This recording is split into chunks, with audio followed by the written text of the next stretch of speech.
بسم اللہ الرحمن الرحیم۔ میں نے اپنے رب کو پہچانا، ارادوں کے ٹوٹنے یا بدلنے سے۔ اب یہ بتا دیا جائے کہ آج کی تقریر کے آغاز اسٹارٹنگ میں میں نے قرآن کی 4 آیتوں کی تلاوت۔ یہ 4 آیتیں وہ ہیں کہ ان 4 آیتوں کی بھی آج سالگرہ، آج یا کل یہ جو 2 دن ہے اس کے اندر ان 4 آیتوں کی بھی سالگرہ، اور 4 امپورٹنٹ اوکیشن ہیں۔ یہ اسلامی کیلنڈر کے غالباً پورے اسلامک کیلنڈر میں اور کوئی ڈیٹس ایسی نہیں ہے کہ جہاں اتنا بیک ٹو بیک اتنے سارے اوکیشن جمع ہو جائیں۔ میں بہت ہی شارٹ میں خالی ایک لسٹ بتاتا ہوں، قرآن کی آیتوں کا ریفرنس دیتا ہوں، پھر جو میرا اپنا سبجیکٹ ہے اس پہ بات کروں۔ اب بہت زیادہ یہ بات کہی جانے لگی ہے، اس لیے اس کی ڈیٹیل میں جانے کی ضرورت نہیں ہے کہ آج سے مطلب ہے 24 ذی الحجہ۔ اس میں سب سے پہلا جو ہمارے سامنے اہم اوکیشن آتا ہے وہ ہے آیہ ولایت کا نزول۔ وہ آیہ ولایت جو کمپلیٹ ہوئی تھی غدیر خم کے میدان۔ غدیر خم میں ہماری لاسٹ اسپیچ تھی ایک ویک پہلے۔ غدیر کا جو اعلان تھا، یہ تو خود امام کے الفاظ ہیں کہ اصل میں تو وہ اسٹارٹ ہوا تھا آیہ ولایت، لیکن آیہ ولایت میں اللہ نے اتنا اوپنلی غدیر کا والا اعلان نہیں کیا۔ اشارے دیے تھے، اشاروں کو سمجھنا پڑتا تھا، لیکن لوگ سمجھنے کو تیار نہیں تھے۔ پرپزلی، انٹینشنلی جو بھی کہیے، تو پھر غدیر کا وہ اعلان اس طرح کیا۔ آیہ ولایت وہ ہے جو میں نے سب سے پہلے تلاوت کی، انما ولیکم۔ قرآن نے کہا کہ یاد رکھو کہ تمہارے مولا کون؟ ولی، مولا۔ اور آیت شروع ہوئی ہے انما سے، انما جس کو انگریزی میں آپ کہیں گے اونلی۔ تو یاد رکھو کہ تمہارے مولا اونلی یہ اللہ، انما ولیکم اللہ، تمہارا ولی اللہ ہے، ورسولہ، اور دوسرا ولی تمہارا رسول، اور والذین آمنوا، تمہارا تیسرا ولی وہ ہے جو ایمان لایا، ویقیمون الصلاۃ، اور وہ نمازوں کو قائم کرتا ہے، ویؤتون الزکاۃ، اور اس حالت میں زکوٰۃ دیتا ہے کہ وہم راکعون، جب وہ رکوع کی کیفیت میں۔ اونلی دوست، صرف یہ 3 تمہارے ولی ہے، اللہ، رسول اور حالت رکوع میں زکوٰۃ دینے والا۔ یہ صرف آیت کا ترجمہ کر رہا ہوں۔ یہ آیت نازل ہوئی تھی 24 ذی الحجہ، اور اس میں جو قرآن کے آیت کے الفاظ ہیں، یہی الفاظ پیغمبر نے اپنے انداز سے غدیر خم میں بیان کیا۔ وَإِنَّ اللَّهَ هِيَ مَوْلَايَ وَأَنَا مَوْلَاكُمْ وَمَنْ كُنْتُ مَوْلَاهُ فَهَذَا عَلِيٌّ مَوْلَاهُ۔ اللہ میرا مولا ہے، میں تمہارا مولا ہوں، اور جس کا میں مولا ہوں اس کے مولا۔ یہی آیہ ولایت، اللہ کی مولا ہونے کا اعلان، رسول کے مولا ہونے کا اناؤنسمنٹ، اور پھر حالت رکوع میں زکوٰۃ دینے والا، اور پھر وہی غدیر خم کا میدان۔ تو غدیر کا اسٹارٹ ہو گیا تھا آیہ ولایت کے نازل ہونے، اور ہر ایک کو واقعہ معلوم ہے، لیکن اس واقعے کی مختصر روایت دوبارہ سن لیجیے۔ اگرچہ ہر ایک کو معلوم ہے، اور میرے پاس آج کہنے کو بہت ساری باتیں ہیں، لیکن مختصر روایت۔ عبداللہ ابن عباس مولا کائنات کے فرسٹ کزن بھی، اور مولا کے صحابی بھی ہیں، کمپینین، اور مولا کے شاگرد بھی ہیں، اسٹوڈنٹ، اور مولا کے سمجھی بھی۔ سمجھی کو انگلش میں کیا کہیں گے؟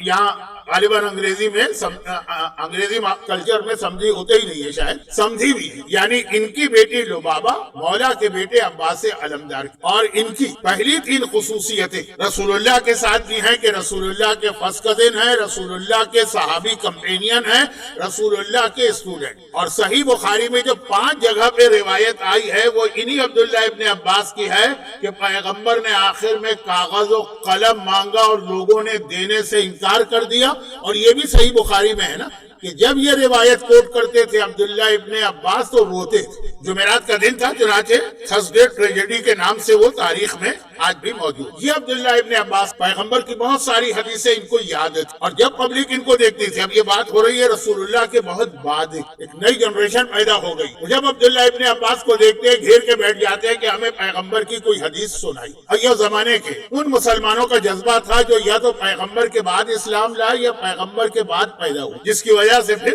بہت سے لوگوں نے جھوٹی حدیثیں بنائی پبلک میں پاپولر ہونے کے لیے۔ جیسے آج بھی ہمارے ممبر سے بہت سی جھوٹی سی باتیں بیان کی جاتی ہے تاکہ پبلک میں لوگ پاپولر ہو، لیکن عبداللہ ابن عباس تو بہرحال زمزم کا کنواں ہے، حج کا موقع ہے، مکے کا ماحول ہے، وہاں عبداللہ ابن عباس زمزم کے کنویں پہ بیٹھے ہوئے، اب حاجیوں کا مجمع ان کو حدیثیں سنا رہے کہ اتنے میں ایک ایسا آدمی وہیں پہ آیا زمزم کے کنویں کے پاس جس کے سر پہ امامہ ہے، عرب کا ڈریس، چہرے پہ ایک نقاب پڑے، وہ بھی عربوں کا ڈریس، کیونکہ ڈیزرٹ میں جب ٹریولنگ کی جاتی ہے تو اپنے فیس کو بچانے کے لیے نقاب مرد بھی پہنتے ہیں، جس کی بنا پہ آج کل یہ بہت زیادہ مسئلہ پھیلا دیا ہے کچھ مسلمانوں نے بھی کہ اسلام میں یہ نقاب تو ہے ہی نہیں، یہ تو ڈیزرٹ کی وجہ سے یہ نقاب کا کنسپٹ آیا ہے۔ خیر وہ چھوڑیے ایک طرف، چہرے پہ نقاب ہے، یہ عام سا ڈریس تھا ان عربوں کا جو اسی وقت مکے میں انٹر ہوئے ہوتے ہیں ڈیزرٹ۔ وہ عبداللہ ابن عباس کے سامنے بیٹھ گئے۔ اچھا عبداللہ ابن عباس نے کنٹینیو کیا، جیسے میں مجلس پڑھ رہا ہوں اگر کچھ لوگ آئیں گے تو میری مجلس تو کنٹینیو ہوگی، لیکن اب یہ ہوا کہ ادھر عبداللہ ابن عباس پیغمبر کی کوئی حدیث سناتے ہیں، ادھر وہ آنے والا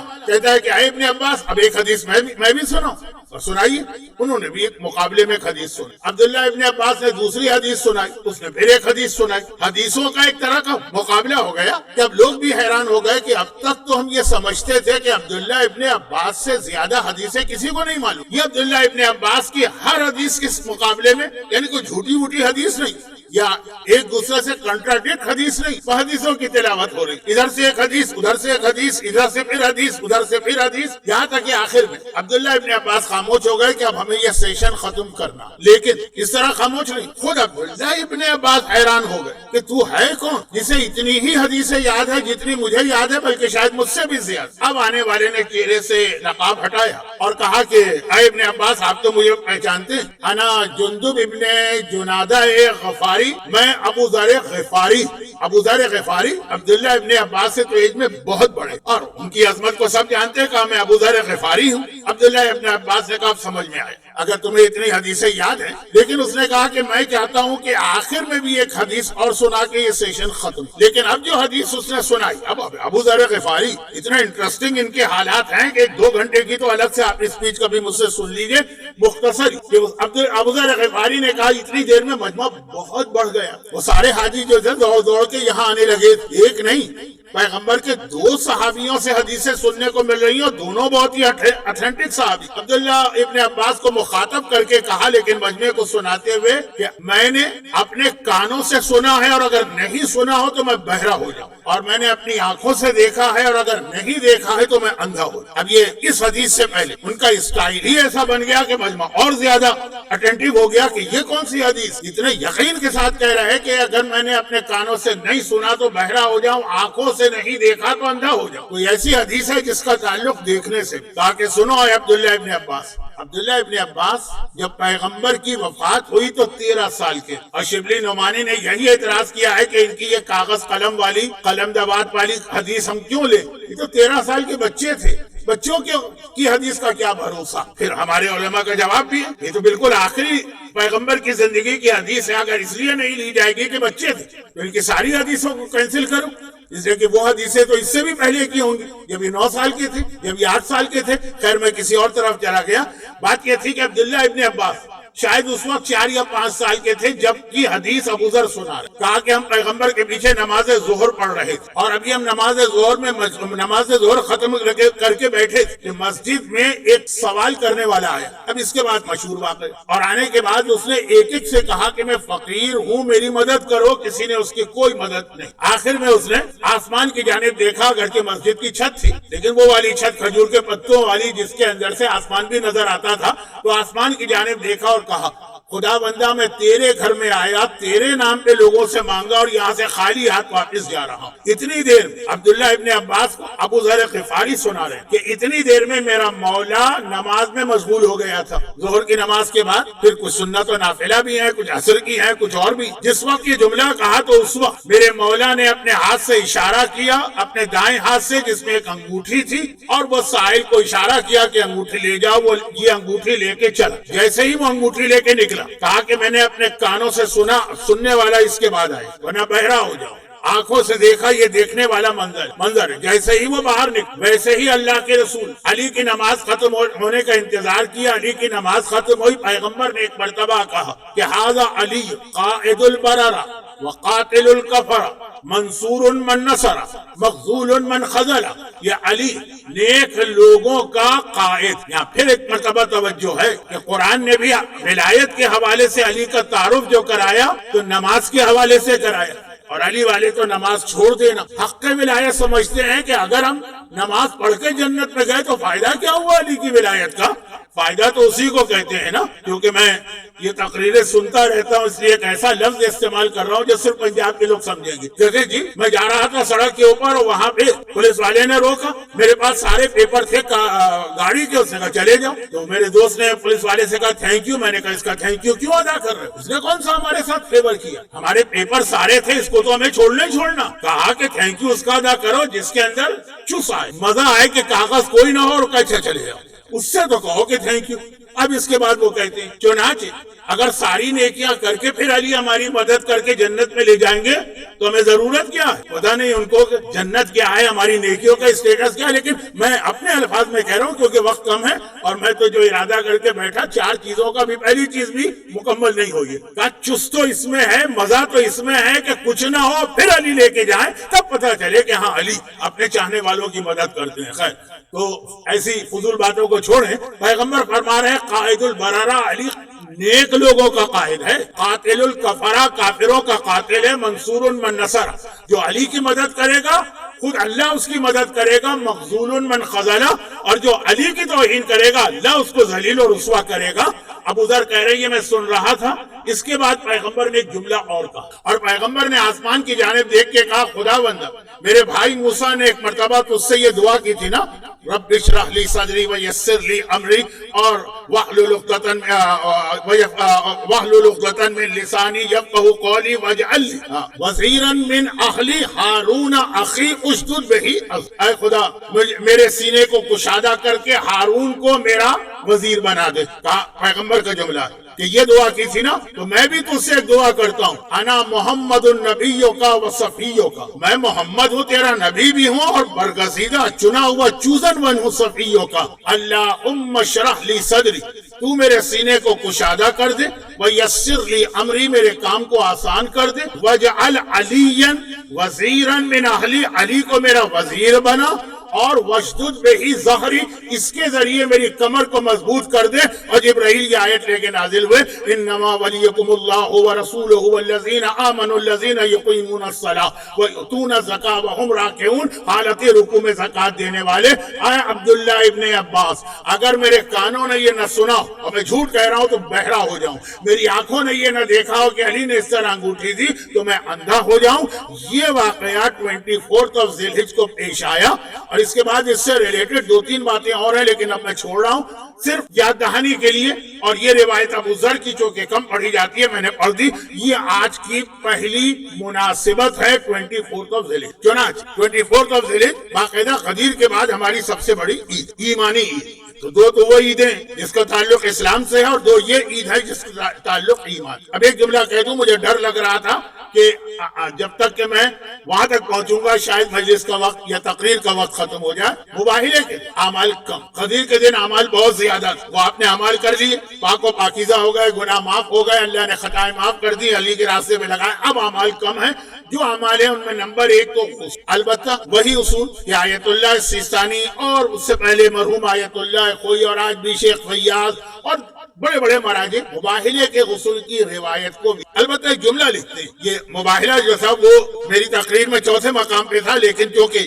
عید کا تذکرہ آ گیا انگوٹھی کے حوالے سے تو اعمال بہت مختصر۔ ایک جملہ لکھ، عید مباہلے کا غسل اتھینٹک حدیث میں نہیں ہے، مباہلے کا غسل اتھینٹک حدیث۔ یہ جملہ لکھ تو سمجھ لیجیے، عید مباہلہ یعنی 24 ذی الحجہ کا جو واقعہ، اس کی حدیث غسل کی حدیث، واقعے کی نہیں، غسل کی حدیث اتنی اتھینٹک۔ لیکن اگر آپ کو اپنے دشمن سے مباہلہ کرنا پڑے، اس کے بعد اسلام میں مباہلہ باقاعدہ ایک عبادت بن کے شامل ہو گیا۔ اہل بیت نے تو مباہلہ کیا، لیکن جس طرح اہل بیت نے نمازیں پڑھی، پہلی نماز علی نے پڑھی، تو اب قیامت تک کے لیے نماز ہم کو پڑھنا ہے نا۔ اسلام میں مباہلہ بھی آ کہ اگر کبھی حق اور باطل کے مسئلے، باقی نہیں اپنے زمین کے جھگڑے اور جائیداد کے جھگڑے، اس میں نہیں، حق و باطل کے جھگڑے میں وقت پڑے تو مباہلہ کرو اپنے دشمن سے، لیکن غسل اس کا غسل جو ہے بہت ہی اچھا ہے۔ یہ تو ایک جملہ آ گیا فقہی، تو میں نے وضاحت کر دی، مباہلے کا غسل اور عید مباہلے۔ اب آئیے دوسری مناسبت بہت جلدی سے بیان کروں۔ دوسرا یہ ہے کہ آج تو نہیں لیکن دنیا کے کچھ ملکوں میں آج ہمارے ایک کیلنڈر سے آنے والا کل کی رات سورہ دہر کے نازل ہونے کی رات، چنانچہ اسی لیے وہ میں نے آیت کی تلاوت کی وَيُطْعِمُونَ الطَّعَامَ عَلَىٰ حُبِّهِ مِسْكِينًا وَيَتِيمًا وَأَسِيرًا، یہ اہل بیت وہ ہیں جو یتیم کو کھانا دیتے ہیں، مسکین کو کھانا دیتے ہیں، اسیر کو، اور اس کے بعد ان کا قصیدہ پڑھتا ہو۔ قرآن نازل ہوا، اس کا مطلب یہ ہوا کہ 23 ذی الحجہ کو پہلا روزہ رکھا گیا، مسکین آئے افطار کے وقت، 24 ذی الحجہ کو دوسرا روزہ رکھا گیا، یتیم آئے، 25 ذی الحجہ کو تیسرا روزہ رکھا گیا، اسیر آئے، اور جیسے ہی وہ اسیر روٹیاں لے کے گیا سورہ دہر نازل ہوا، چنانچہ اس آیت کی تلاوت، اب اس کی تفصیل میں نہیں جا رہا ہوں کیونکہ وقت، یہ سورہ دہر، البتہ اس کے اندر دو بہت اہم پیغام ہیں، ایک بتا رہا ہوں، ایک پیغام تو نہیں بتا رہا، ایک تاریخی چیز۔ اس سے پہلے والی آیت وَيُطْعِمُونَ الطَّعَامَ عَلَىٰ حُبِّهِ مِسْكِينًا وَيَتِيمًا وَأَسِيرًا، قرآن قصیدہ پڑھو۔ اہل بیت، اب انگوٹھی والے واقعے میں صرف علی، اس میں پورے پنجے، مگر بالکل اس سے پہلے والی آیت کیا، وَيُوفُونَ بِالنَّذْرِ وَيَخَافُونَ يَوْمًا كَانَ شَرُّهُ مُسْتَطِيرًا، یہ اہل بیت وہ ہیں جو اللہ سے کیے ہوئے وعدے کو پورا کرتے ہیں اور قیامت کے دن سے ڈرتے ہیں۔ علی قیامت کے دن سے ڈر رہے ہیں، قرآن گواہی دے رہا۔ شہزادی کونین قیامت کے دن سے ڈر رہی ہے، یہ قرآن کی آیت ہے، اور ہر ایک کو پتا ہے سورہ دہر اہل بیت کے لیے نازل ہو۔ حسنین جوانان جنت کے سردار اور قیامت سے ڈر رہے ہیں، اور صاحبان ایمان کی جو یہ حالت ہے کہ سمجھتے ہیں قیامت کو چیز ہی نہیں ہے، ہنسی مذاق کھیل اور ٹھٹا، خاص طور پر ان تاریخوں میں تو اور زیادہ بے خوف ہو جاتے، کیونکہ یہ وہ تاریخیں ہیں کہ جہاں شاعروں اور منقبت کہنے والوں کی بادشاہی ہوتی ہے، اور شاعری اور منقبت میں جو کبھی فرشتوں کو ڈانٹا جاتا ہے، کبھی منکر نکیر کو لات مار کے بھگایا جاتا ہے، کبھی جہنم میں لے جانے والے فرشتوں کی گردن مروڑی جاتی ہے۔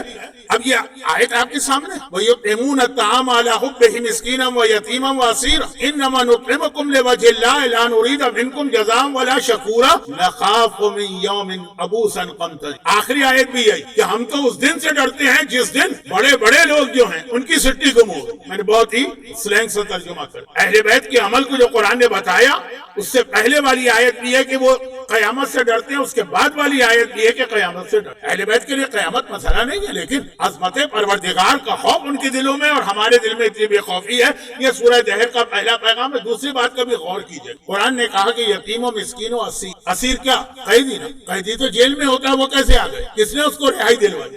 یہ بہت اہم ایک مسئلہ ہے، اس میں اسلام کا پورا نظام جہاد اور غلامی کا نظام شامل ہے، کبھی اور آج موقع نہیں۔ ہاں اب آئیے دو بہت اہم باتیں۔ تیسری، آج کی رات حدیث کسا کی سالگرہ۔ اچھا، یہ سورہ دہر بھی نازل ہوا 25 کو، تو یہ اس کا سورہ دہر کی سالگرہ، پورا سورہ دہر، ایک آیت نہیں، پورا سورہ دہر۔ اس کے بعد آج کی تیسری مناسبت، یہ بھی آج کل بہت پڑھی جا رہی ہے، صرف ایک بات کہنا چاہتا ہوں، ان لوگ جو حج اور عمرہ کر کے آ چکے، اور وہ لوگ بھی یاد رکھ لیں جو کبھی حج اور عمرہ کرنے جائے، خدا ہر مومن اور مومنہ کو حج اور عمرے کی سعادت بخشے، وہ پروردگار عالم کی رحمتیں بھی دیکھیں، اہل بیت کے آثار بھی دیکھیں، جملہ کام آئے گا، یہ بہت کم لوگ آپ کو بتائیں۔ اور وہ یہ ہے کہ آج کی رات حدیث کسا کی رات ان مانوں کہ 23 ذی الحجہ کو پیغمبر اور عیسائیوں میں یہ بات ہوئی کہ کل tomorrow early in the morning after فجر پریئر ہم مباہلہ کریں، تو پیغمبر عشاء کی نماز کے بعد پھر شہزادی کے حجرے میں آئے، چادر منگوائی، وہ پورا واقعہ جو آپ سنتے رہتے ہیں، اس طرح سے چادر تطہیر کے نیچے سب جمع ہوئے اور آیت تطہیر نازل ہوئی آج کی رات۔ اب یہ ایک بحث کہ آج کی رات آیت تطہیر پہلی بار نازل ہوئی ہے، پہلے نازل ہو چکی تھی، اللہ نے آج اس کو ریپیٹ کیا، لیکن بہرحال آیت تطہیر بھی آج کی رات نازل ہوئی اور حدیث کسا بھی، تو آیت تطہیر کی بھی سالگرہ ہوئی اور حدیث کسا کی بھی سالگرہ ہوئی، واقعہ آپ کا سنا ہوا۔ یہ تیسری مناسبت تھی۔ بہت کچھ کہنا تھا حدیث کسا پہ، وقت نہیں، البتہ حدیث کسا کا ایک جملہ ذہن میں رکھیے گا، فاطمہ تو ابوہا و بالہا و بنوائی سے چوتھی اور آخری مناسبت، اور سب سے بڑی مناسبت جس کی وجہ سے آج کا یہ پروگرام رکھا گیا ہے وہ ہے مباہلے کا دن۔ آج کی رات مباہلے کی رات، پیغمبر چادر تطہیر میں سب کو لے کے اللہ سے دعا کرتے ہیں، اور پھر اس کے بعد عیسائیوں سے تو اسلام کو فتح کل مل، آپ کے لیے 6 پیغام آج مل گئے۔ ما ذکر خبرنا ھذا فی محفل من محافل اہل الارض وفی جمع من شیعتنا، پتہ نہیں ہم شیعہ ہیں کہ نہیں ہے جیسے اہل بیت چاہتے، لیکن وہ محبین، محبت ضرور کر۔ 6 بشارتیں آپ کو مل گئی آج کی رات کہ رحمت نازل ہوگی، ملائکہ آپ کو گھیرے میں لے کے آپ کے لیے استغفار، حفت بہم الملائکہ، آپ کے چاروں طرف ملائکہ، جہاں حدیث کسا پڑھی، واستغفرت، اور استغفار کریں گے جب تک کہ آپ لوگ بکھر نہ جائیں۔ بکھرنے کے بعد ملائکہ کا استغفار ختم ہو گیا، کیونکہ پھر آپ اہل بیت کے فضائل نہیں سن رہے ہوں گے، آپ جا کے کوئی گانے کا کیسٹ نہ سن رہے ہو نعوذ باللہ، کوئی فلم نہ دیکھ رہے ہو نعوذ باللہ، کسی ڈسکو ڈانس کی جانب نہ جا رہے ہو۔ خیر، تین یہ اور تین وفیہ محموم اللہ فرج اللہ ہمام، پریشان حال مصیبت زدہ، یہ 6 بشارتیں آج کی رات آپ کو اگر اہل بیت کے فضائل بیان کیے جائیں، یہ حدیث کی ساقی شکل۔ اس کے بعد صبح کو پیغمبر پھر مسجد میں گئے، نماز فجر پڑھائی، نماز فجر پڑھا کے پیغمبر مسجد سے باہر آئے اور اس چبوترے پر بیٹھ گئے۔ جو لوگ حج اور عمرہ کر چکے ہیں وہ اپنی دماغ میں تصویر لے کر آئے، ویڈیو چلا۔ شہزادی کے حجرے کے بالکل سامنے ایک چبوترا، یعنی ایک ڈیک، امریکہ میں اس کو ڈیک کہتے ہیں، شاید کہیں پلیٹ فارم کہتے ہیں، چاہے کہیں باہر الگ الگ لفظ ہوں گے، ایسا اتنی اونچائی کا، اسے تھوڑی زیادہ اونچائی، وہاں جا کے بیٹھ، اور پھر چاروں اہل بیت کی شخصیتیں پیغمبر کے پاس جمع ہوں۔ 3 تو مسجد سے پیغمبر کے ساتھ آئے تھے، شہزادی اپنے حجرے سے۔ یہ چبوترا جو ہے سارا عالم اسلام اس پہ نماز پڑھنے کے لیے اس طرح سے جنگ و جدال میں مصروف رہتا کہ رش کے زمانے میں آج کل اس کو بند کر کسی کو نہیں جانے، اور بہت سے لوگ اس کو پیغمبر کا چبوترا سمجھتے ہیں۔ نہیں، اس کا اصلی نام ہے صفہ مباہلہ، وہ جگہ جہاں مباہلے پر جانے سے پہلے رسول اللہ نے پنجتن کو جمع کیا اور پھر وہاں سے وہ چلے مباہلے کے لیے، جو چوتھا واقعہ پیش۔ اب اس سے پہلے کہ میں مباہلے پہ آ کے اپنی تقریر کو اختتام کی طرف لاؤں، یا رک کر ایک پہلی مناسبت میں نے عرض کی، مباہلے میں 2 مناسبت، علی کی ولایت کا اعلان اور مباہل۔ ولایتی علی جو غدیر میں بھی آپ نے سنا میرا آخری جملہ، اور آج شروع میں آپ نے قرآن کی آیت سنی، اب ذرا سا غدیر کے جملے کو مکمل۔ ولایت کا مطلب محبت نہیں، یہ غلط ہے۔ میں نے عرض کیا تھا نا کہ علی سے محبت تو ہندو بھی کرتے ہیں، علی سے محبت تو سکھ بھی کرتے ہیں، علی سے محبت تو ایتھیسٹ بھی کرتے ہیں۔ ولایت کا مطلب محبت نہیں، ولایت کا مطلب ہے اطاعت، master. Ali is your master, Ali تمہارا آقا،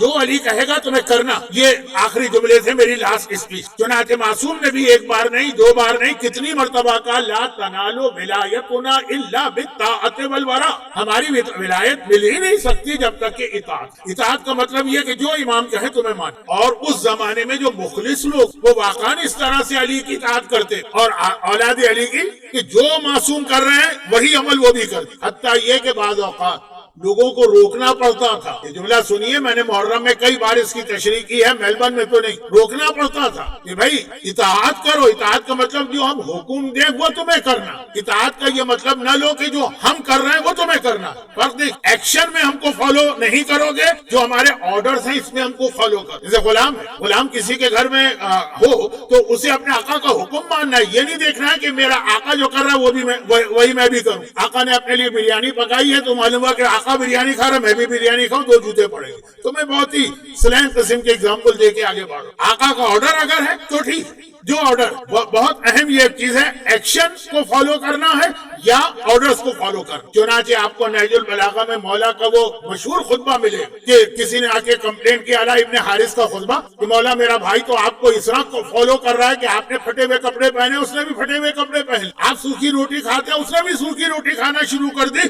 مولا نے جا کے اس طرح ڈانٹا کہ نہج البلاغہ میں ایک چھوٹا سا خطبہ بن گئے، اور کہا اے دشمن خدا، شیطان نے تیری عقل میں غلبہ پا لیا۔ وہ آپ کو فالو کر رہا ہے مولا، اور آپ کہہ رہے ہیں تو شیطان کے راستے پہ چل رہا۔ کئی جگہ یہ آئی ہے یہ حدیث کہ یہ مت دیکھو ہم کیا کر رہے ہیں، یہ دیکھو ہم کہہ کیا رہے ہیں، ہمارا آرڈر فالو کرو، ناٹ اوور ایکشن۔ ہاں، اس میں جو ایکشن کے لیے ہم کہیں کہ اس کو فالو کرو، فالو کرنا۔ پیغمبر نے جب پہلی نماز پڑھی تو پیچھے مجمع کو دیکھا، صلو کما رأیتمونی اصلی، ویسی نماز پڑھو جیسی میں پڑھ رہا ہوں۔ ہاں، یہاں فالو کرنا ہے، کیونکہ اصل میں یہ ایکشن کو فالو نہیں کر رہے، آرڈر۔ چنانچہ بہت بڑا اس زمانے میں یہ خطرہ تھا کہ صاحبان ایمان میں جو مخلص لوگ تھے، جن کو اس سے غرض نہیں تھی، یاد رکھیے یہ جملہ، ان کو غرض نہیں تھی کہ علی ہم کو جنت میں لے جاتے ہیں کہ نہیں لے جاتے، ہم مولائی ہیں، علی والے ہیں، یعنی نعوذ باللہ اگر علی ہمیں جہنم میں بھی دھکیلیں گے تو ہم اس میں بھی خوشی سے چلے جائیں، ہم علی کے غلام، جو وہ کہیں گے ہم اسے مانیں گے۔ وہ لوگ اس طرح فالو کرتے کہ امام معصوم بعض اوقات کچھ اچھے کام چھوڑ دیتے کہ یہ ان لوگوں کی طاقت سے باہر، یہ مجھے فالو کرنے جائیں گے، نبھا نہیں پائیں گے۔ چنانچہ وہ حدیث مکمل کروں جو میں نے مسلم ابن عقیل کی شہادت میں شروع کی، امام حسن حسین دونوں ہر سال ایک ساتھ حج پہ جاتے، لیکن جب تک کہ حسن زندہ ہیں امامت حسن، حسین کی امامت نہیں۔ ہر ایک کو پتا ہے کہ حسن کے بعد حسین امام بننے والے، لیکن بہرحال لاجیکل اور کامن سینس کی بات ہے کہ ابھی تو حسن امام ہے نا، تو زیادہ لوگوں کے سوال بھی حسن سے ہوں گے, زیادہ فالو بھی حسن کو کریں گے. وہاں حج پہ جاتے ہیں عرفات میں, امام حسن روزہ نہیں رکھتے, دسترخوان بچھا کے کھانا کھا رہے, حسین روزے سے. دونوں بھائیوں کے خیمے بیک ٹو بیک ایک جگہ, ایک میں دسترخوان بچھا ہے لذیذ کھانے, اور ایک کے اندر روزہ, صرف اس لیے کہ اس وقت کے جو مخلص, ہر امام کے زمانے میں خالی منافقین نہیں تھے, وہاں ایسے چاہنے والے بھی کہ اگر حسن مصطفیٰ روزہ رکھتے ہیں, یہ سب بھی روزہ رکھتے, چاہے ان کی جان خطرے میں پڑ جاتی ہے, عرفات کی گرمی اور حج کا ماحول, لیکن یہ کہتے ہیں امام نے روزہ رکھا, ہم کو بھی روزہ رکھنا. زیادہ سے زیادہ کیا مر جائیں گے نا امام کے نام پہ جان بھی. وہ جو پرندے نے کہا, یہ پرندے نے کیا کہا تھا کہ یوں جان نہیں دے رہا ہوں, بلایا جا رہا ہے تو جان دے رہا ہوں, یعنی آرڈرز کو فالو کر رہا ہوں. تو اب حسن مصطفیٰ نے روزہ چھوڑی. ایک حدیث برادران اہل سنت کے پاس بھی مثلا وہ بات تو صحیح کہ رمضان میں رسول اللہ نے آ کے مسجد میں پہلی رمضان نمازیں پڑھی, جس کو وہ آج کل تراویح کہنے لگے. تراویح نہیں, اس وقت لوگ مسجد میں کم, رمضان کی رات ہے, روزہ کھول کے اپنے گھروں میں گئے, لیکن اگلی صبح کوئی خبر پھیلی کہ ارے تمہیں نہیں پتا کل رسول اللہ مسجد کے اندر نمازیں پڑھ کے گئے, بڑا مزہ آیا رسول اللہ کے ساتھ نماز پڑھ. اگلے دن مجمع ڈبل ہو گئے. اب یہ خبر پھیلی, تیسری رات کو مجمع اور ڈبل ہو گئے, چوتھی رات کو مجمع اور بڑھ گیا, پیغمبر ہی نہیں آئے, نکلے ہی نہیں حجرے سے. صبح کو لوگوں نے کہا یا رسول اللہ پوری رات انتظار کرتے رہے, آپ نہیں آئے. اس لیے نہیں آیا کہ ابھی تم میں اتنا جوش ہے, جذبہ ہے کہ تم مجھے فالو کر رہے ہو, لیکن بعد کے جو مسلمان آ رہے ہیں وہ ہر رات پوری رات نمازیں نہیں پڑھ سکتے. ایسا نہ ہو تمہاری وجہ سے نماز اسلام میں واجب ہو جائے اور بعد والوں کے لیے اس نماز کا پڑھنا مشکل ہو جائے.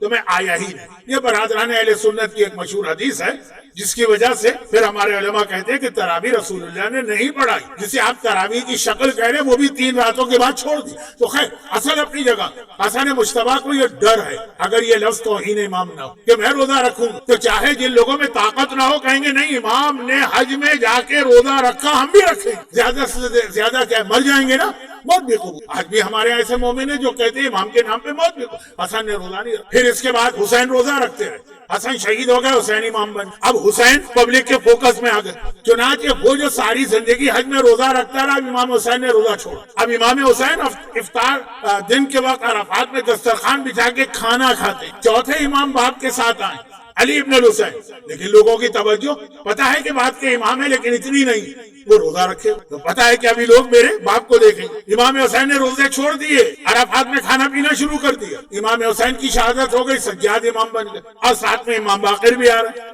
اب امام باقر روزہ رکھتے ہیں اور امام سجاد جو سارا سال تقریباً فاقے سے رہتے ہیں, روزہ رکھتے رہتے ہیں, وہ روزہ نہیں رکھ رہے. یہ کیوں تھا؟ یہ اس لیے تھا کہ اس زمانے کے شیعوں نے ولایت کا صحیح مطلب سمجھا, لیکن تھوڑا سا دھوکہ کھا گئے. ولایت کا مطلب یہ سمجھا کہ خالی زبانی محبت کے دعوے کافی نہیں ہے, فالو کرنا ہوتا. لیکن وہ اس طرح سے فالو کر رہے تھے کہ جو آرڈر نہیں ہے امام کا اس کو بھی فالو کر. تو مولا علی کا نہج البلاغہ کا خطبہ دیکھیے گا کہ میرے جیسے کپڑے, میرا جیسا کھانا, میرا جیسا مکان تمہیں فالو نہیں کرنا. میں امام ہوں, مجھے اپنی امت کے غریب ترین آدمی کے لیول سے بھی 1 ڈگری نیچے جا کے زندگی گزار, تاکہ وہ غریب ترین آدمی کبھی کہا یا اللہ جیسا وقت میرے اوپر آیا ایسا بھی کسی کے اوپر ہے, اور پلٹ کے دیکھے کہ مجھ سے زیادہ سادہ غذا, مجھ سے زیادہ پھٹے ہوئے کپڑے, مجھ سے زیادہ ٹوٹا ہوا مکان امام معصوم کا. تو کہہ رہے کہ نہیں ہمیں فالو نہ کرو. اسی طرح حسن نے روزہ نہیں رکھا, حسین نے رکھا, کیونکہ ابھی حسین امام نہیں. ہر ایک کو پتا ہے کہ ہیں لیکن ابھی نہیں. حسین نے روزہ چھوڑ دیا, سجاد نے روزہ رکھا کیونکہ ابھی سجاد امام نہیں.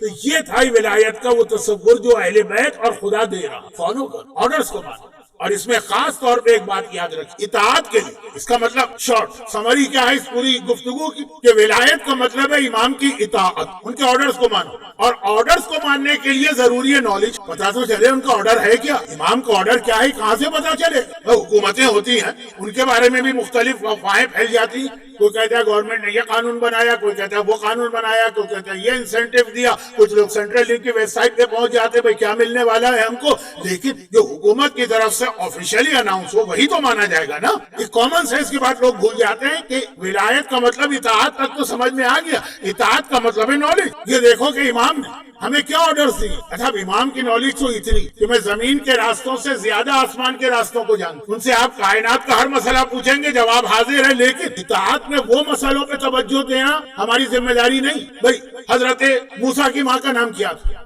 کیا امام کو نہیں مان؟ لیکن اس کا اطاعت سے تو کوئی تعلق نہیں ہے نا، وہ پوچھے تب بھی نہ پوچھے تب بھی۔ حضرت خضر نبی تھے یا غیر نبی تھے؟ اور غیر نبی تھے تو انسان تھے کہ فرشتہ تھے؟ قرآن نے صرف اتنا کہا من عبادنا الصالحین، ایک نیک بندے، تو کیا تھے؟ اس کا اطاعت سے تعلق نہیں۔ آپ کو پتا چل جائے کہ خضر نبی ہے تب بھی، اور پتا چلے کہ خضر نبی نہیں ہے تب بھی، اور کچھ پتا نہ چلے تب بھی، اطاعت سے اس کا تعلق نہیں۔ امام کے پاس جواب ہے، لیکن یہ ساری چیز آدم سے پہلے بھی کوئی آدم اس دنیا میں گزرا ہے؟ اگر یہی آدم پہلے آدم ہے تو سائنس کہتی ہے کہ انسان کو پتہ نہیں کتنے ملین سال سے اس کا دنیا میں، یہ آدم کی ہسٹری تو 10,000 ہے، خالی 10,000۔ اب اس کا اطاعت سے کوئی تعلق نہیں، تو یقیناً یہ نالج اہل بیت نے ہم کو دی، ہم کو لینا، لیکن اصل نالج جو ولایت کیسے اس کو کہتے ہیں علم فقہ۔ علم فقہ کے اندر یہ بتایا جاتا ہے کہ امام کے آرڈرز کیا ہیں۔ علم ہسٹری میں امام کے آرڈرز نہیں بتائے جاتے، انبیاء کے واقعات میں امام کے آرڈرز نہیں بتائے جاتے، یا سورج چاند کے حالات میں امام کے آرڈرز نہیں، وہ بھی اچھی چیز ہے، امام کی نالج آپ کو لینے، لیکن اصل جو نالج ہے وہ ہے علم فقہ۔ علم فقہ کا مطلب کیا ہے؟ جس کو مختصر کر کے آپ کہیے اسلامک لا، آغا سیستانی کی کتاب، یا اردو میں توضیح المسائل، اس میں امام کے آرڈرز ہم کو دیے گئے۔ یہ ہے ولایت، اصلی ولایت یہ ہے، ولایت یعنی اطاعت۔ اطاعت کا مطلب ہے تمہیں پتہ چلے، اور اسی لیے امام معصوم۔ اچھا، اس کائنات ولایت کا سب سے بڑا اوپنلی دشمن کون؟ آپ کے ذہن میں شہزادی کے دشمن آئیں گے، لیکن ان سے زیادہ جو اوپنلی دشمن ہے وہ لشکر یزید ہے۔ لشکر یزید پورا کا پورا کھلا میدان میں تلوار لے کے اترا ہوا، یہ ولایت کے سب سے بڑے دشمن ہے۔ یعنی آج جو برادران اہل سنت غدیر کے کو نہیں مانتے یا نہیں جانتے، یا شہزادی کے اوپر ہونے والے مظالم کو نہیں جانتے، یزید کو سب جانتے۔ یزید اتنا کھلا دشمن، یزیدیوں کی سب سے بڑی خرابی، یعنی دشمنان ولایت کی سب سے بڑی خرابی آقا نے میدان عاشور میں کیا بتائی؟ لقد ملیت بطونکم من الحرام، تمہارے پیٹ حرام غذا سے بھر گئے۔ جہاں حرام غذا آتی ہے وہاں پہ آدمی دشمن ولایت بنتا ہے۔ ایک اسٹیج، دوسرا اسٹیج، یہ حرام غذا پیٹ میں آتی کہاں سے؟ مولا کی حدیث، یہ چھٹے امام نے ریپیٹ، علم حلال و حرام حاصل کرو ورنہ تمہارے مال میں حرام مال آ جائے گا۔ ایک تو ہے کہ آدمی کو چاہیے حرام، بچے ہوں گے، یہاں کے بچے تو نہیں لیکن بچے ہوں گے، یہ ہمیں چاہیے حرام، فلاں برگر چاہیے، فلاں پیزا چاہیے، ایک ہے کہ نہیں ہمیں نہیں چاہیے۔ لیکن اگر حلال و حرام کا علم نہیں ہے تو امام فرماتے ہیں یہ مولا کی حدیث ہے، اور بہت ہی مستند حدیث، اور چھٹے امام کی حدیث ہے کہ حلال و حرام حاصل کرو ورنہ تمہارے مال میں حرام آ جائے گا اور وہ تمہارے پیٹ میں چلا جائے۔ تو دشمنان ولایت کی سب سے بڑی جو خرابی تھی وہ حرام کھاتے تھے، اور یہ حرام کی خرابی آتی ہے جو حلال و حرام کا، یہ حرام مال حرام، غذائے حرام، پیٹ میں حرام لقمہ کہاں جاتا ہے؟ جہاں حلال و حرام کی نالج، یہ وہی ولایت یعنی اطاعت کے معنی پتہ تو چل اس ملک کا قانون کیا۔ آپ میں سے اکثر نے آسٹریلین سٹیزن شپ لیتے وقت کوئی اور اٹھایا ہوگا تو کہا ہوگا کہ ہم یہاں کے قانون کی پابندی کریں، معلوم ہونا چاہیے۔ اچھا، یہ بھی یاد رکھیے کہ دنیا بھر جتنے بھی قوانین ہیں سب میں یہ ہے کہ اگر آپ کو قانون نہیں پتا تو یہ کوئی ایکسکیوز نہیں، اگرچہ اسلام نے کئی جگہ ایکسکیوز دیا لیکن کئی جگہ نہیں دیا، اگر تم معلوم کر سکتے اور نہیں معلوم کرے تو نو ایکسکیوز، ہاں معلوم ہی نہیں کر سکتے تو میں بھی ایکسکیوز۔ خیر، یہ بہت لمبی بات چھیڑ رہا ہوں، یہ محرم کے عشرے کی کچھ مجلس میں جو مجھے کہنا ہے وہ میں یہاں کہہ گیا۔ تو اب کہا کہ حلال و حرام کا علم نہیں لوگے تمہارا مال حرام بن جائے، اور حرام کا مطلب ہے کہ تم دشمن ولایت بن جاؤ۔ اب میں ایک اس کی موٹی سی مثال دے دوں پھر مباحلے پر آتا ہوں۔ یہ میری آخری تقریر ہے، خاصے طویل عرصے تک پھر میری غیر حاضری رہے، اور اگر اس دوران العصر کے نئے ریزیڈنس عالم کا ویزا لگ گیا، آج کل ویزوں میں تھوڑا ٹائم لگتا تو شاید یہ میری آخری تقریر۔ لیکن ایک چھوٹی سی مثال، ہماری فقہ میں دو مسئلے بہت مشکل مانے جاتے ہیں اجتہاد کے لیے، پبلک کے لیول پہ نہیں، اجتہاد کے لیے۔ پبلک کے لیول پہ مشکل مسئلہ کیا ہے جس پر عمل کرنا مشکل ہو جائے؟ مثلا آسٹریلیا مارگیج لیے بغیر زندگی گزارنا، وہ مارگیج میں انٹرسٹ آ جائے گا، اور انٹرسٹ تو اسلام میں حرام ہے، وہ ساری ڈیٹیل ہے نا۔ لیکن اگر اسٹارٹ ہم یہاں سے کریں، ضرورت ہے نہیں ہم اس پرابلم میں جانے کے بغیر مارگیج کی زندگی گزاریں گے۔ پاکستان میں لوگ گزارتے ہی تھے ایک زمانے، مکان لوگ بناتے تھے اپنے زندگی بھر جمع جتھا کر کے، گاڑی خریدتے ہی تھے کیش کے اوپر۔ اب تو وہاں بھی ذرا مشکل ہے، لیکن یہاں تو تقریباً لوگ کہتے ہیں نا یہ پبلک کے لیول کی مشکلات، وہ نہیں، بات ہو رہی ہے اجتہاد کی۔ اجتہاد کا مطلب ہے مختلف حدیثیں ایسی ہمارے پاس آ گئی کہ اس سے ایک نتیجہ اور فتویٰ نکالنا مشکل ہو رہا ہے۔ تو دو مسئلے ہمارے یہاں بہت یعنی اتنے مشکل ہیں، جس میں بچہ ہمارے یہاں آج کل بول رہا ہے ایک مسئلے میں، یہ دو مسئلے اتنے مشکل ہے کہ جب کبھی کوئی مجتہد مرجع ہے نا، مرجع وہ کلاس لیتا ہے یعنی اس کا درس ہوتا ہے، جب اس کے اسٹوڈنٹس میں سے کوئی بہت بہت ہی زیادہ ذہین پہنچ جاتا ہے ایک بڑے لیول پر، اور یہ دیکھنا ہوتا ہے یہ مجتہد بنا کے نہیں بنا، یہ اسٹیج ہر ایک پہ گزرا۔ آغا خوئی جب آغا نائینی کے درس میں تھے تو آغا خوئی کو بھی یہ اسٹیج تھا، امام خمینی جب آغا عبدالکریم حائری کے درس میں تھے ان کا بھی یہ، آغا سیستانی جب آغا خوئی کے پاس پڑھتے تھے ان کا بھی یہ اسٹیج تھا، آغا خامنہئی جب آغا خمینی کے پاس پڑھتے کہ جب اسٹیج پہ پہنچ ایگزام ہوتا ہے نا، آپ پی ایچ ڈی کریں گے تو آخر میں آپ کو ایک تھیسس پیش کرنا اور اس کے اوپر بحث ہوگی، تو اب یہ جو اجتہاد کا سمجھ لیجئے کہ یہ اجتہاد تک پہنچا کہ نہیں پہنچا، تو یہی دو میں سے کوئی ایک ٹاپک دیا جاتا کہ اس پر تم ریسرچ کر کے لاؤ اور ایک فتویٰ، تو اندازہ ہو جائے گا کہ تم اجتہاد کی کوالٹیز رکھتے ہو، اتنی نالج ہے کہ نہیں۔ دو بہت اہم مسئلے، یعنی اہم ان معنوں میں بن گئے ہیں کہ اس میں حدیثیں اتنی مختلف، ایک مسئلے کی جانب میں ہلکا سا اشارہ اس لیے کر رہا ہوں کہ اس میں غلط فہمی پیدا ہو رہی ہے، یہ میرے ٹاپک سے ذرا ہٹ کر ہے، ذرا ہے۔ بظاہر تو یہاں مجھے آج انڈیا کے مومنین اتنے نظر نہیں آ رہے، پاکستان کے مومنین زیادہ ہیں۔ ایک کیس کراچی میں بلکہ پاکستان میں چل رہا ہے دعا زہرا، میں اس کیس کے اندر کچھ نہیں بولنا چاہتا ہوں، اس کے بہت سارے ایسی بھی چیزیں ہیں، ذرا سا انکمپلیٹ بات کہہ دی گئی تو غلط ہے، لیکن اس کیس کے حوالے سے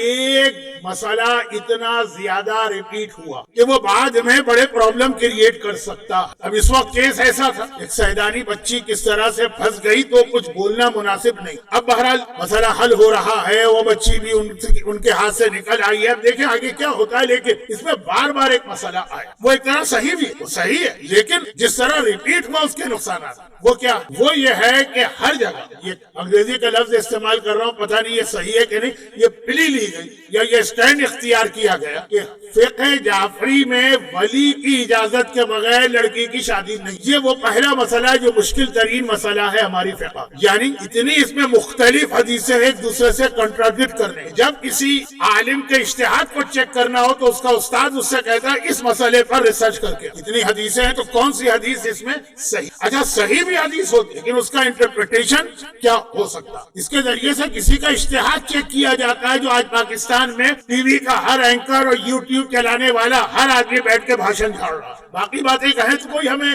اس سے غرض نہیں ہے، اگرچہ غرض ہے لیکن اس کے اندر پھر ہماری فقہ انوالو نہیں۔ اب یاد رکھیے گا کہ اہل حدیث کا مطلب سعودی اسکول آف تھاٹ، وہ کہتے ہیں ولی کی اجازت کے بغیر نکاح غلط۔ برادران اہل سنت کی میجورٹی میں فقہ حنفی کے ہاں ولی کی کوئی اجازت نہیں، بلکہ انہی کا جملہ تو ہمارے ہاں مشہور ہے، میاں بیوی راضی تو کیا کرے گا قاضی۔ لیکن اس وقت کچھ ایسا ماحول بن گیا تھا کہ ہر ایک کو علماء کو، یعنی غیر شیعہ علماء، انہیں بھی اپنی بچیوں کی فکر ہو گئی، جو بھاگ کے یا وہ جو گیم کھیلتے ہیں اور پب جی اور کیا گیم ہے اس کے ذریعے سے ان کو ٹریپ نہ کیا جائے کہ فقہ حنفی کے علماء بھی یہ خاموش رہے یا کہا ہمارے یہاں بھی ولی ہے، ان کیا ولی، فقہ جعفری کا کیا مسئلہ، اس طرح سے ریپیٹ ہوا ٹی وی پر اور یوٹیوب میں اور فیس بک پر اور حتی کورٹ، اس طرح سے ریپیٹ ہوا کہ فقہ جعفریہ میں ولی کی اجازت کے بغیر نکاح غلط۔ اچھا یہ یاد رکھیے گا کہ دعا زہرا کے کیس میں یہ بات صحیح، دو وجوہات، نمبر ایک، لڑکی کا بالغ ہونا بھی ضروری ہے، لڑکی کا رشید ہونا بھی ضروری، رشید مانے سمجھدار،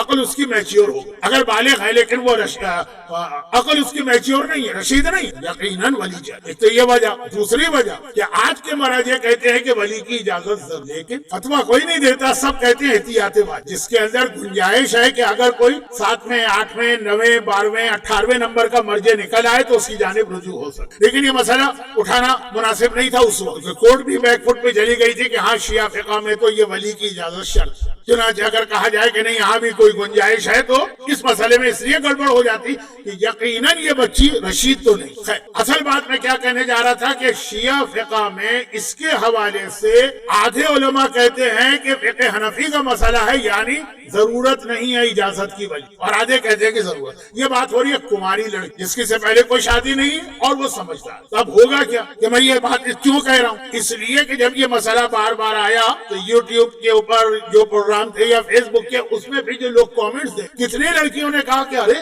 اگر یہ مسئلہ تھا تو ہمارے علماء نے آج تک کیوں نہیں بتایا، میں تو بغیر ولی کی اجازت کی شادی کر چکی، ایک نہیں اتنے سارے، یہ کیوں نہیں بتایا مسئلہ ہمیں آج، جو یہ کہہ رہی ہے کہ میں غلطی کر چکی ہوں، اس کا مطلب یہ ہے کہ وہ ریلیجس ہے، وہ بچی جو ہے وہ فیمینزم والی یا ویمن لبریشن والی یا عورت مارچ والی نہیں، لیکن کہہ رہی ہمیں مسئلہ کسی نے بتایا ہی نہیں، اب مسئلہ بتایا ولی کی اجازت ضروری، ہو سکتا ہے کچھ عرصے بعد کوئی ایسا مرجع آ جائے جس کے فتوے میں یہ ہو کہ ولی کی اجازت نہیں، اور ہیں ایسے بہت سے مرجع۔ اب نتیجہ کیا ہوگا ذرا دیکھیے، میں بہت لمبے تفصیل میں چلا گیا اس مسئلے کی جو میرا موضوع نہیں ہے، اگر کہ مجھے سمجھانا تھا کہ ولی کہتے کتنا اختیار ولی کا اسلام نے دیا ہے، لیکن بات لمبی ہو گئی، مختصر۔ اب فرض کیجیے ایسا مرجع آ گیا اور لڑکی بغیر ولی کی اجازت کے شادی کر لی، اور جو میں نے کہا فرض کیجیے کہ ایسا مرجع آ جائے، یہ خالی سپوز نہیں ہے، ہیں ایسے مرجع اور فیوچر میں بھی تیار ہے جن کا یہ فرق۔ انہوں نے کہا ولی کی اجازت شرط نہیں، لڑکی نے شادی کر لی بغیر ولی کے، ریلیجس لڑکی ہے، گھر والوں نے، کسی نے، علماء نے، کسی نے کہا تمہاری شادی غلط ہے بغیر ولی کی، کہا غلط ہے، اچھا میں الگ ہو جاتے ہیں شوہر۔ اور پھر اس نے ولی کی اجازت سے دوسری شادی، جو اس نے کتنے ریلیجس ہوگی جو اپنے شوہر کو چھوڑ کے اس لیے آ جائے کہ مسئلہ یہ اس کی دوسری شادی حرام اور گناہ ہوگی، کیونکہ اگر فتویٰ وہ تھا کہ بغیر ولی کے جائز ہے تو پہلی شادی اس کی ویلڈ، رشتہ داروں نے، گھر والوں نے، جو آج کل یوٹیوب سے لوگ مسئلے سیکھتے ہیں، انہوں نے کہہ دیا کہ وہ بغیر ولی کی شادی غلط ہے۔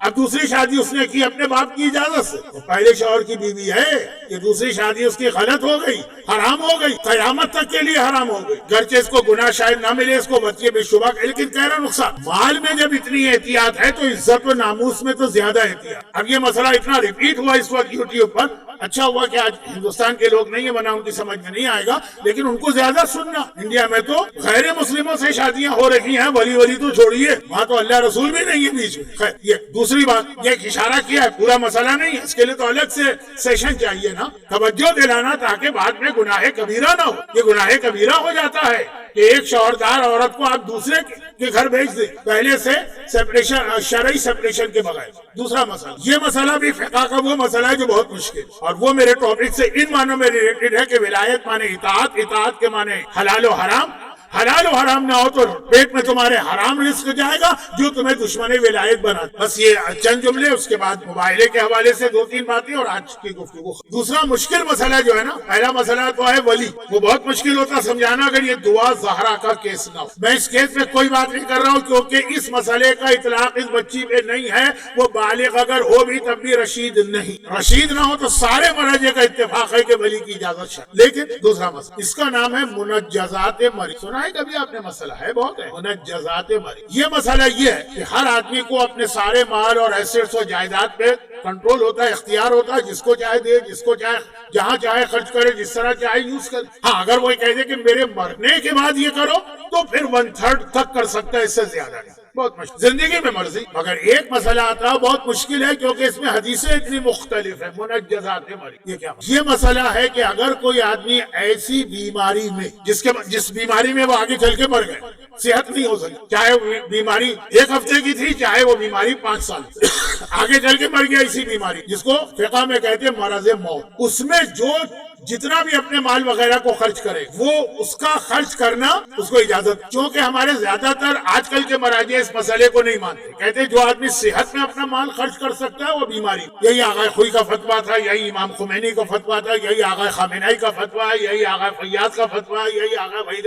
لیکن مسئلہ آغا سیستانی کا یہ بہت ہی امپورٹنٹ، کہتے ہیں منجزات مریض ثابت نہیں۔ منجزات کے معنی آپ سمجھ لیجیے کہ مریض جو اپنے مال کو خرچ، اگر اس میں یہ نہیں کہ میرے بات تو وصیت ہے، نہیں، اپنی زندگی میں دے جائے، اس میں کہتے ہیں کہ جو بالکل صحیح قسم کے تصرفات۔ ابھی میں مثال دوں گا، بات ختم کروں گا کیونکہ اب مجھے لگ رہا ہے بہت لمبی بات ہو گئی ہے خشک مسئلے پہ، لیکن مثلاً اس نے اپنا مکان بیچا لیکن مارکیٹ ویلیو پہ بیچا، لیکن کوئی بھی ایسا تصرف جس میں ادلا بدلا نہ ہو، لین دین نہ ہو، وہ غلط ہیں۔ مثلاً اس نے کسی کو گفٹ کر زندگی، لیکن اس بیماری میں جس میں آگے چل کے مرے کوئی گفٹ کر، یہ گفٹ اس کا غلط، گفٹ نہیں چلے واپس۔ اس نے کوئی چیز راہ خدا میں خرچ کر دی، راہ خدا میں نہیں چلے گا یہ خرچہ، واپس لاؤ۔ مسجد کو دی، امام باڑے کو دی، کسی غریب کو دی۔ چنانچہ اگلا تیسرا مسئلہ آتا ہے صدقہ دیا آپ نے زندگی میں، کیا ہمارے یہاں تو بیمار آدمی ہی تو صدقہ دیتا ہے، صحت مند کہاں صدقہ دیتا ہے؟ کہا جاتا ہے نا جب پہلے زمانے میں جب یہ لوگوں کی مالی حالت ٹھیک نہیں تھی اور مرغی چکن سب سے مہنگا ہوتا نا پاکستان،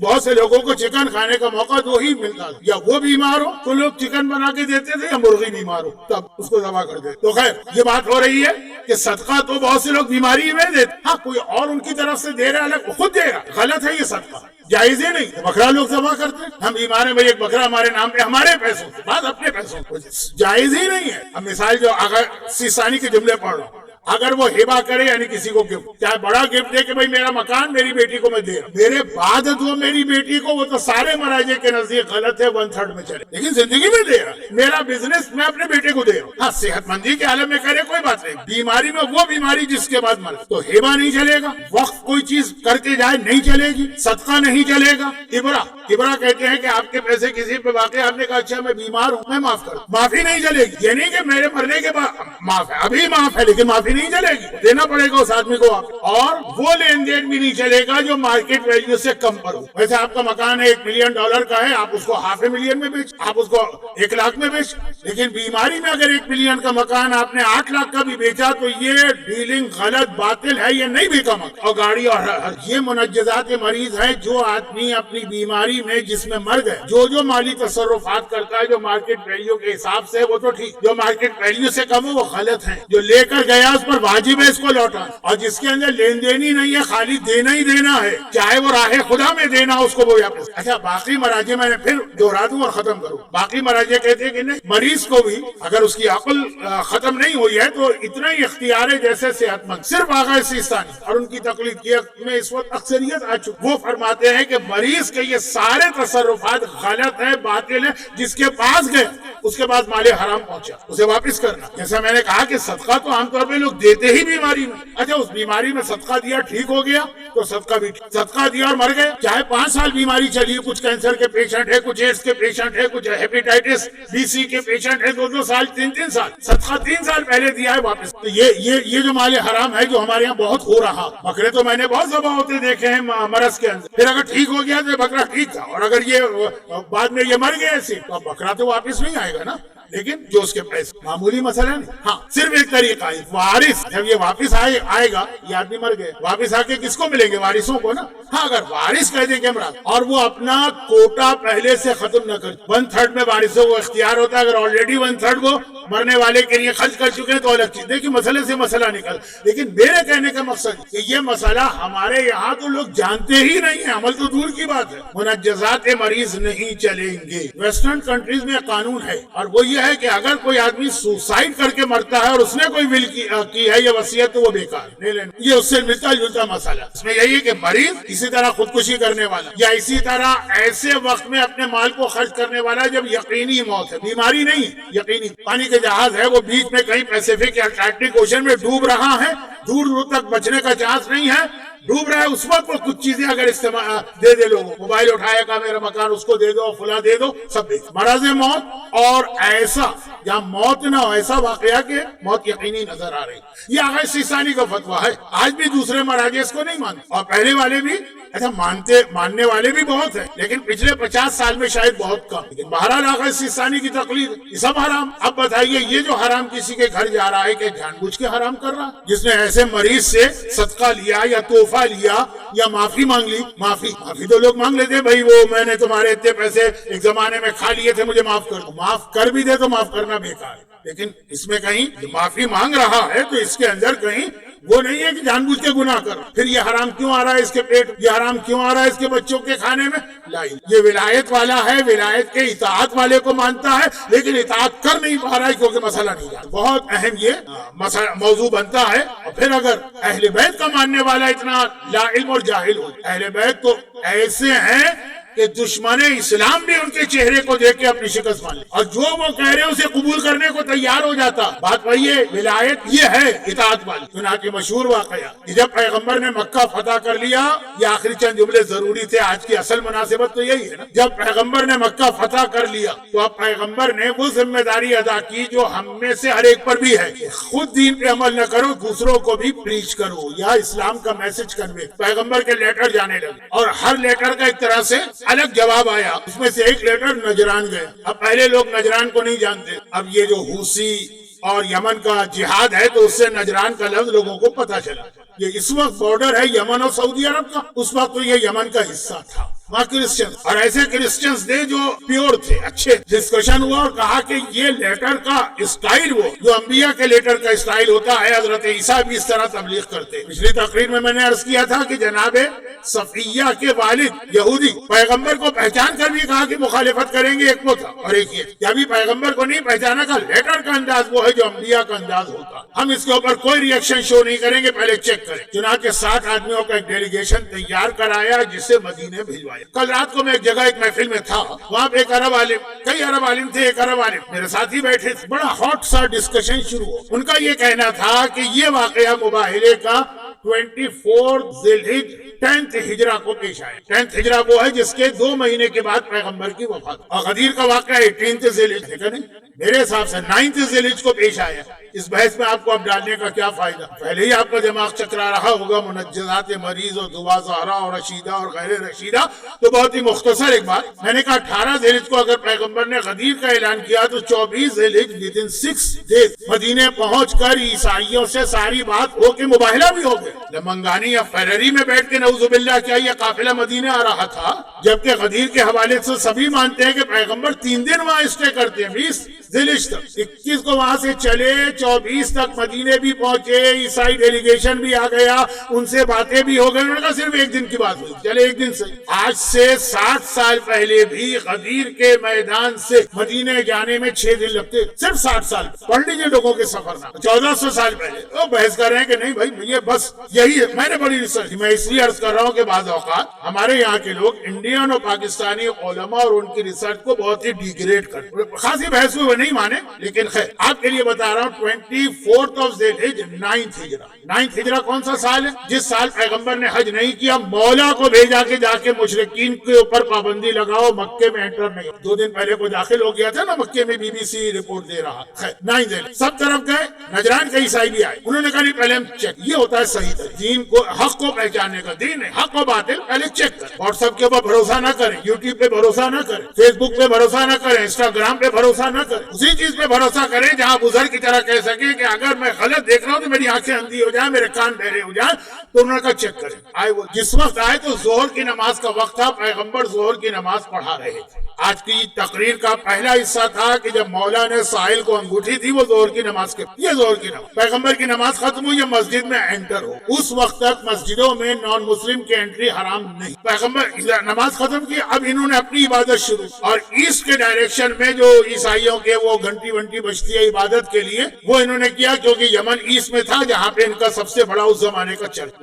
بہت بڑی سیولائزیشن ہے, لیکن خلاصہ یہ ہے کہ مسلمان جوش میں آ گئے, مارنے دوڑے کہ مسجد النبوی کے اندر غیر مسلم آ کر اپنے طریقے سے عبادت کر رہا. پیغمبر نے کہا یہ مہمان ہے, جو ان کا دل چاہے اس طریقے سے عبادت. ہمارے یہاں شیعت کے درمیان آپس کے اندر سر پھٹبل ہوتا ہے, یہ اس طرح کیوں نماز پڑھتا ہے تو وہ اس طرح کیوں عزاداری کرتا ہے تو وہ اس طرح کیوں طریقہ اختیار کرتا ہے. پیغمبر نے کہا. اور پھر جو روایت ہے, پیغمبر نے ان کو مسجد کے صحن میں خیمہ لگانے کی پرمیشن, اور وہ پیغمبر سے خالی 1 دن نہیں, جیسے وہ کل ایک عرب عالم بحث کر رہے تھے, کئی دن پیغمبر کا اور ان کے درمیان مناظرہ چلتا رہا. پیغمبر نے کہا کہ اسلام قبول کرو. انہوں نے کہا تو ہم تو آپ سے پرانے مسلمان, ہمارے پاس تو آلریڈی اسلام, عیسیٰ اللہ کے سچے نبی تھے, ہم تو آپ سے پہلے سے ان کو مانتے آئے, آپ یہ نئے مسلمان کہاں سے آ گئے. بڑا انٹرسٹنگ مناظرہ تھا, دل چاہ رہا تھا کہ پڑھوں, لیکن آج ٹائم بھی نہیں ہے, اور شاید علماء و ذاکرین اس کو پڑھتے بھی ہوں گے. کسی طرح سے وہ لوگ نہیں مانے تو آخر یہ طے ہوا فَقُلْ تَعَالَوْا نَدْعُوا أَبْنَاءَنَا وَأَبْنَاءَكُمْ. اب دلیلوں سے بات نہیں چل رہی, قرآن کی آیتیں بھی آ گئی.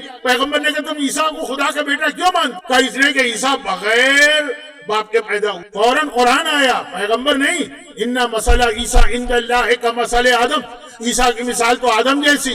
عیسیٰ اگر بغیر باپ کے پیدا ہوئے تو خدا کے بیٹے بن گئے, تو آدم تو بغیر باپ اور بغیر ماں دونوں کے بغیر پیدا ہوئے.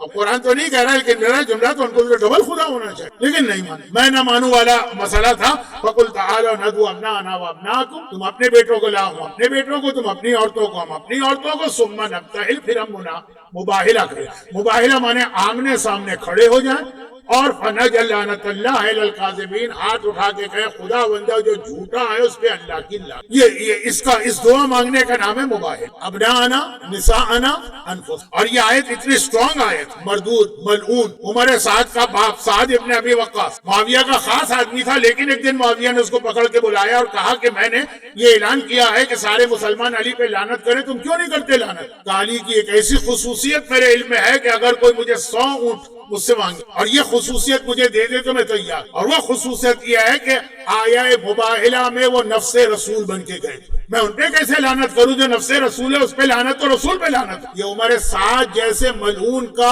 ویسا ہی ملعون باپ وہ یہ کہہ رہا۔ اور پھر آپ کو 7ویں امام کا واقعہ ملے گا، ہارون نے کہا علی کے خلافت کی دلیل، 7ویں امام نے یہی آئے مباہلہ پیش کی، رسول ہے رسول نہ ہے تو نفس رسول ان کی جگہ ہے۔ مامون نے 8ویں امام سے پوچھا علی کے خلافت کی دلیل، یہی آیت پیش کی۔ تو یہ آیت مباہلے کی آیت معصومین نے کئی جگہ پر اپنے جد علی ابن ابی طالب کی امامت کے لیے پیش کیا، وہ نفس رسول بن، لیکن آغاز ہے ابنان بقول اظہر حسن زیدی صاحب کے، قرآن نے کہا اب نہ باقی سب پہ پابندی لگا دی، بس یہ جا سکتے ہیں تم لوگ اب نہ پتہ نہ کبھی نہ نساء عورتوں کو لاؤ۔ اچھا عورت کے 3 روپ اسلام کے اندر مانے، ماں، بیٹی اور بیوی۔ اب کہیں گے بہن بھی تو ہوتی نہیں، اصل یہ تھی چنانچہ اگر کوئی آدمی مرتا ہے تو اس کی بہن کو اس کی میراث نہیں ملتی، اس کی ماں کو، اس کی بیوی کو، اس کی بیٹی کو ملتی۔ یہ تینوں نہ رہیں تب جا کے کوئی بھائی بہن کی بات، یہ تینوں اصل نساء عورتوں کو لاؤ۔ پیغمبر ایسی عورت کو لے کے چلے جو اسی میدان مباہلہ میں کسی کی ماں تھی، کسی کی بیٹی تھی، کسی یعنی حدیث قصہ کا جملہ ہم فاطمہ تو و ابوہا، بابا بھی ہیں، و بالوہا، شوہر بھی ہیں، و بنوہا،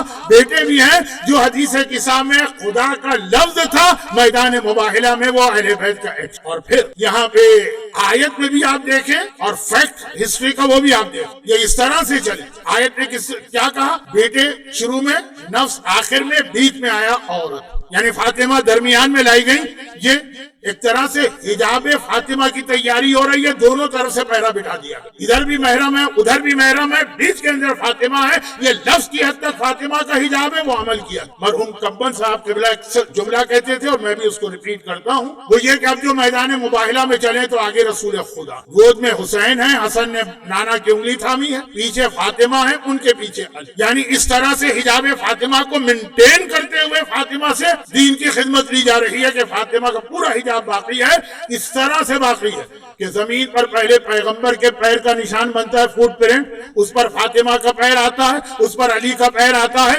یعنی فاطمہ تو فاطمہ، فاطمہ کے پیر کا نشان بھی آسمان کی مخلوقات سے چھپایا جاتا ہے، علی کے پیر کے ذریعے سے تحت الثری و زمین کی مخلوقات سے چھپایا جاتا ہے رسول کے پیر کے ذریعے۔ اور فاطمہ کی بیٹیاں کم از کم جو سیدانیاں ہیں ان کی کیا کیفیت ہے؟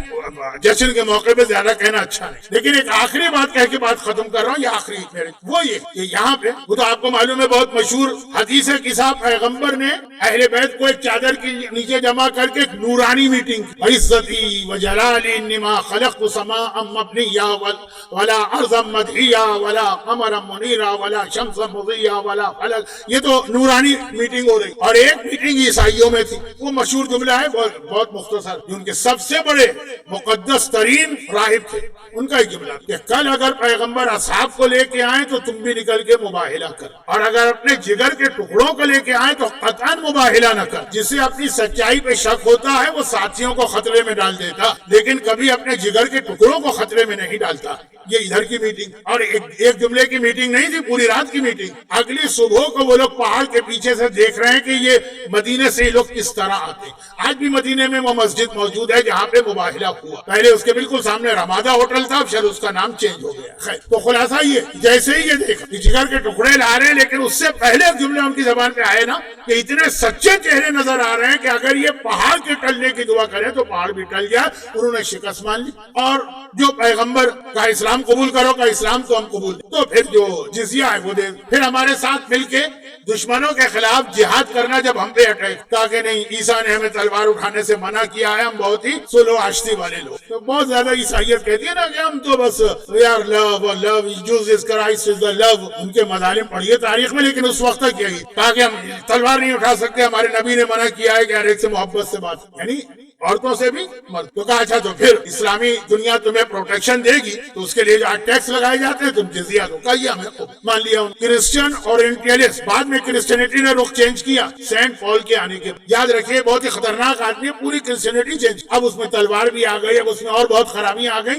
لیکن پھر وہ اسلام کے اعتراضات میں کہتے ہیں اسلام تو تلوار سے پھیل. تم یہ کہہ رہے ارے تمہارا اپنا واقعہ گواہی دے رہا ہے کہ جب تم میدان پیغمبر کے پاس آئے تمہارے خلاف تلوار کیوں نہیں اٹھائی؟ اس وقت تک تو پیغمبر پورا عرب فتح کر چکے. یہ خود دلیل اس بات کی ہے جو پیغمبر پہ تلوار سے حملہ کر رہے تھے ان کا اسلام کا ڈیفنس کرنے کے لیے تلوار اٹھائی گئی. ڈیفینسو تلوار نہیں اٹھائی گئی, ورنہ پہلے تو تم ہی تھے. تم تو تلوار اٹھانے والے ہی نہیں ہو. تم پہ اگر اٹیک ہوتا کہ ایک دن میں خاتمہ ہو جاتا یمن کے سارے عیسائی. محبت کے ساتھ آیا, اس کو محبت کا جواب دیا, اور جو تلوار اٹھا کے آیا تو پھر تلوار سے اپنا دفاع کیا گیا. خود یہ واقعات گواہی دے رہا ہے اس بات. البتہ اس کے اندر یہ آخری بات جو کہہ رہا ہوں, دو چھوٹے سے جملے عرض کر کے ختم. میری کچھ تقاریر کے بعد میلبرن میں میرے خلاف جو ایک ایٹماسفیئر بنا, اور تو کچھ ان کی سمجھ میں نہیں آیا کیا کہیں. بہت آسان ہوتا ہے الزام لگا دینا کہ فلاں خبز کھا جاتا. میں نے آج تک کسی مرجے سے وکالت نہیں کی کہ میں چکر میں پڑتا. اور بھی کئی تو کہا کہ بھائی بد اخلاق. اچھا ایک اخلاق کی دو قسم, ایک ہوتا ہے آپس کی ڈیلنگ اور ایک ہوتا ہے دین کے مسئلے. داڑھی منڈواتے تو بڑی سختی سے بات کرتے ہیں, کوئی بے حجاب عورت نظر آئے تو بڑی سختی سے بات کرتے ہیں, اور اگر کہیں مس گیدرنگ ہو تو اٹھ کے چلے جاتے ہیں. اس قسم کی بات. اب نجران کے واقعے میں آخری بچے بھی کیک کا انتظار کر رہے ہوں گے, وہ خوشی تھی ان کو منانا. تو جب یہ لوگ آئے تھے نا پہلے دن 60 تو ان کو یہ شو کرنا تھا مسلمانوں پر کہ ہم بھی کچھ ہیں یار, سم تھنگ, ہمیں بہت کمزور نہ سمجھو. اب ہیں کا کیا مطلب ہے؟ یہ تو دیکھ چکے تھے تلوار لانا بیکار. خیبر تو اتنا طاقتور قلعہ تھا وہ ختم ہو گیا, مکے والے اتنے طاقتور ختم ہو. یہ اپنی دولت کا مظاہرہ. ہم جیسے لوگوں کو, غریب مسکین لوگوں کو ایسے بہت پیسے والے ملے. جناب جب پیغمبر کے پاس آئے تو ریشمی کپڑے پہن کے آئے, خاص جو ان کے آگے آگے لیڈر تھے اور سونے کے.